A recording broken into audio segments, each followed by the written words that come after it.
Good morning, everybody. How are you today? Hey, Monday morning has come around super quick. I don't know about you guys, but it is cold in Brisbane this morning. I think we woke up to 11, well, it felt like 11 degrees. It might have been 12, but hubby still hit the pavement outside and went for a run this morning. Crazy. I stayed snug up in bed. So I'm getting ready for morning tea. So I'm going to make a brand new recipe for us. And I love that, you know, after all these years, and some of you guys have heard me say this before, that there are new recipes still to be made and still to be found, that it's kind of like you keep unpacking the layers of cookie dough. So when the filters got changed the other week, I spent a fair bit of time, or well, they didn't get changed, they allowed us to change them and fix them into what we want to see. All of a sudden I saw recipes I hadn't seen before. I don't know about you guys, but I was super excited by that. So more to bring you, which, I mean, it's been over 12 months now doing a Facebook Live every day, and I love that I can bring you new recipes nearly every day of the week.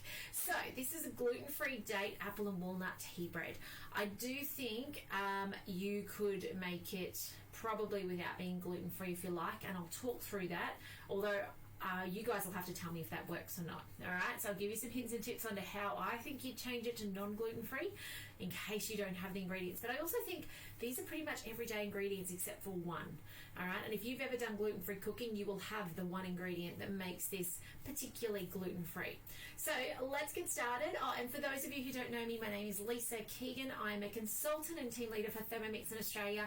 I've got 4 boys that I get to feed every day: breakfast, lunch, morning tea, dinner, and snacks in between. And we predominantly cook dairy-free and gluten-free. Predominantly, okay? Sometimes we just let loose, but normally within a day we're back on track, because it doesn't equal good, exciting, fun kids. It equals chaos if they eat like that too much. So let's get going. Love to show you this recipe. Some really basic ingredients. The first thing's preheat your oven. That looks fairly familiar. By the way, if you're watching today, do say hi. When you're watching replay, hashtag replay. I love to know you guys are finding value in these videos and they're inspiring you to try new recipes that you otherwise wouldn't have looked at or tried. That's my aim, okay? Grease a loaf tin. All right, first things first is some brown rice. Now, you could use white rice if you'd like. I've got this brown basmati rice. We're actually on the scrapings of our pantry at the moment, and actually our fridge. We're probably due for a shopping day probably yesterday, but anyway, this is the beauty of a Thermomix, right? You can kind of work with the little remnants of what's left and make it work still. So, you know, there's a couple of apples the kids have not wanted to eat, so I'm cooking with apples today. The rice, I did raid my caravan stash through the week. We have a pantry set up in there as well for when we go away, so that's why I've got the little weird containers. But yes, we are pretty much on the scrapings. I'm hoping my order comes by Wednesday, but anyway, we'll see. I hope you guys enjoyed over the weekend the sauces for the freezer. Now, I know a few of you guys watching, you would be on holidays at the moment because it's school holidays. So those sauces I made for the freezer, spend your time in the next few days cooking up those double batches and getting them in your freezer so that when school goes back and life gets crazy, you've got them. All right, they are your quick need dinner, don't know what we're having. And if you flat pack them like I did, then they defrost so quickly. You could just literally put them in a sink of hot water and they will be defrosted in no time. So I would highly suggest go back on Saturday. I think I did 5 videos and they were all about 10 minutes each, showing you how to start those recipes off. And I mean, I didn't stick around for the big cook time at the end because they were all sauces. So the idea being you can defrost your sauce, put it back in the Thermomix, heat it up, add the meat or the veggies or the pasta, cook it off and serve it. So that's the simplicity of it. So it's literally like your jar of sauce that you could buy at the supermarket, except you've made it yourself and you know exactly what's in it, and significantly cheaper as well because you've made it. So go back to Saturday for those of you who want to stock your freezer for the term ahead. You'll also see there was some sauces, but there was also sausage rolls there. I made some hazelnut bliss balls, which I actually didn't do on camera, but they're super easy. Honey and oat balls, they are amazing. And meat patties as well. So it was actually, I think I spent a total of about 50 minutes in the kitchen to make the 6, 7 or 8 things that I made. I'll put up a picture of the second lot of stuff too later when I get a chance. But definitely well worth spending that little bit of time to be ready for the term ahead. Okay, let's mill this down. Rice is probably the longest thing to ever mill in your Thermomix. I was going to do this before I got online this morning, so I'm sorry that I'm actually going to turn it down to 1 minute though. So you know what? Go do something for 1 minute and pop back in a second. I will just let the video rock.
And lovely to have you on. Say hi if you're watching today, guys.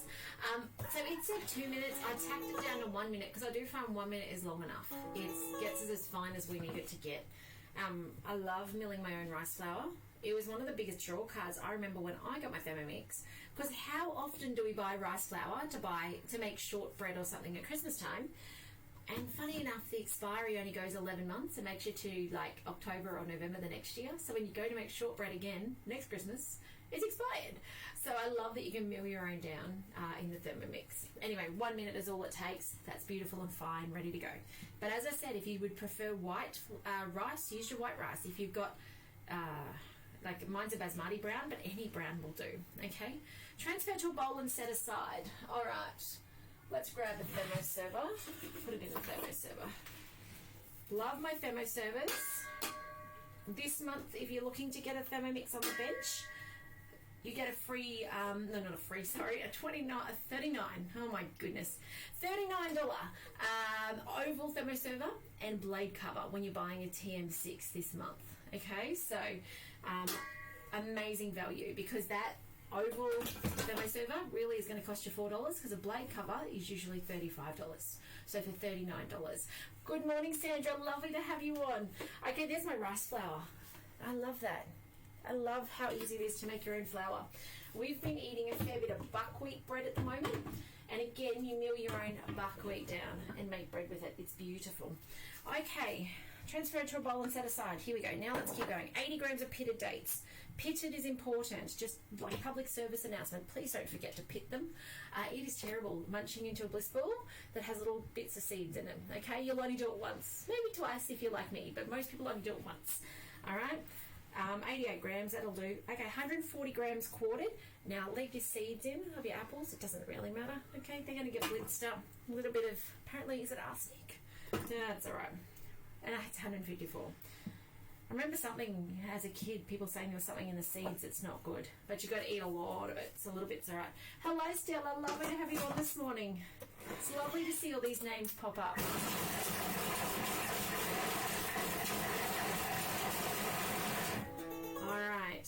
Some olive oil. Now, I don't have any, well, we have olive oil, but we don't have enough olive oil. I'd much rather use olive oil. Oh, look at that. It's just chopped it down beautifully. Let me show you. There you go. There are a few chunks that are a bit bigger, though. I've never made this recipe before, so I am going to wing it a little bit. I'm just going to hit the back arrow and redo it. It's the dates that are a bit big.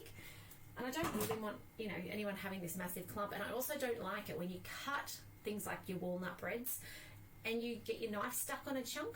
So I'm going to do a repeat of that step. So I could be... Oh, there you go. You can hear it's done that time. You can hear it stuck to the side. Yeah, I don't know. Maybe later it would have chopped down further, but just in case. So that looks better to me. And I love how you can see that it's done. It's all stuck up the sides. How good's that? By the way, any type of apple I reckon would work. So if you don't have a red, use a green. Use the yucky one that if you're a parent and the kids have had 2 bites out of, use that one. When mine were littler, I used to actually freeze up all the bits. You know, you'd find the random piece of a pear with one bite out of it, or the banana half eaten, and I used to just freeze them and I'd turn them into smoothies, or the quick sorbet, so a bit of ice into it and kind of make a slushy out of it, or things like this where, you know, I'd use them as a sweetener. So there's the way to use it. I mean, some of you guys, not a problem. You probably don't find those pieces of fruit lying around, but I know that used to be a challenge for me. Hello, Robin. Lovely to have you on. Okay, so instead of olive oil, I'm going to use coconut oil. Now, being so cold and brizzy, it has solidified. That's okay. When we were being really strictly dairy-free, coconut oil was our lifesaver. We would use coconut oil in all our baking instead of butter. So if it called for cold butter, we would have a jar in the fridge of coconut oil all the time, and one in the pantry. So anything that called for like the melted, solidified, but melted, not solidified at the same time, melted butter, we'd use the warm one. But anything that then called for like butter, for things like pastries and stuff, we'd use the one in the fridge. We don't have to be quite that strict these days, thank goodness. But yeah, that's just another tip as well. It is quite good in 90% of recipes. You can just do the swap with coconut oil if you can't do the dairy in the butter. All right, here comes our rice back in. And that goes. Okay, so now our normal ingredients that you would see in your everyday baking. So we've got some baking powder. Now, the tricky ingredient coming up that if you don't cook gluten-free you may not be familiar with is xanthan gum. Or if you don't have xanthan gum, you may have gar gum. They work as a thickener for gluten-free. So if you wanted to give this a go with normal type of stuff, you could actually, I'm asking for bicarb soda by the way, you would still put these two ingredients in, but instead of the rice, you would be putting in plain flour. And instead of the xanthan gum, you'd be skipping that out altogether. So you wouldn't be putting rice flour in, you would be putting just your normal plain flour in. So it's the rice and the xanthan that thickens it up like a flour then.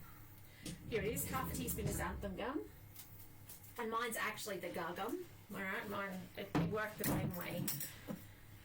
And you can't skip it out. So if you're thinking, oh, you know what, I'm going to cook this for a friend or something, it says half a teaspoon. I don't have a teaspoon in here. I'm just using the end of my Thermomix knife. Say you were making this as a, you know, you've got a friend coming over, they're gluten-free, and you think, oh, don't worry, I'll just skip out the xanthan or the gar gum. You can't.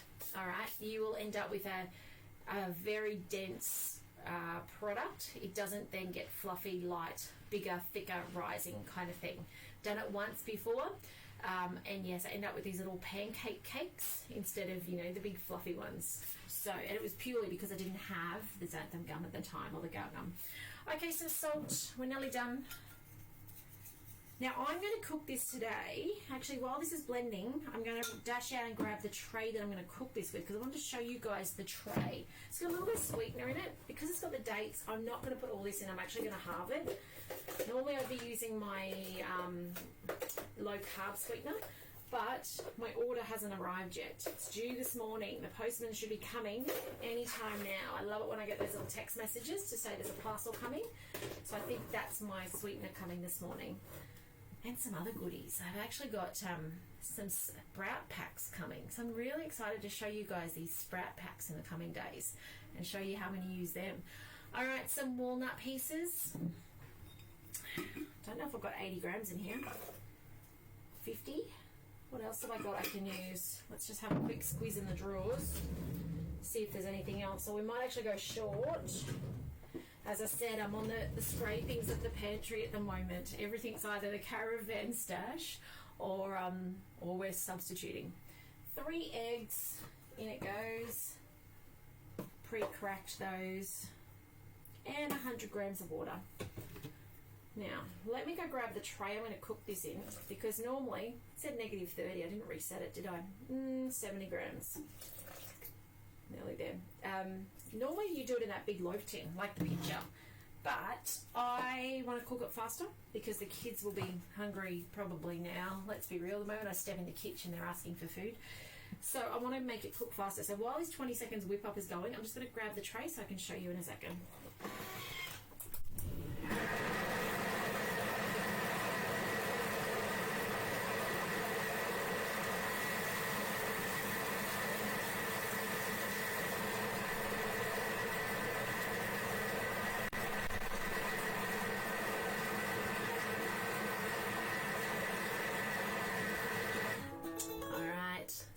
There's more comments down there and I couldn't see them. Facebook would put things over the top. Hello, Carissa. Lovely to have you.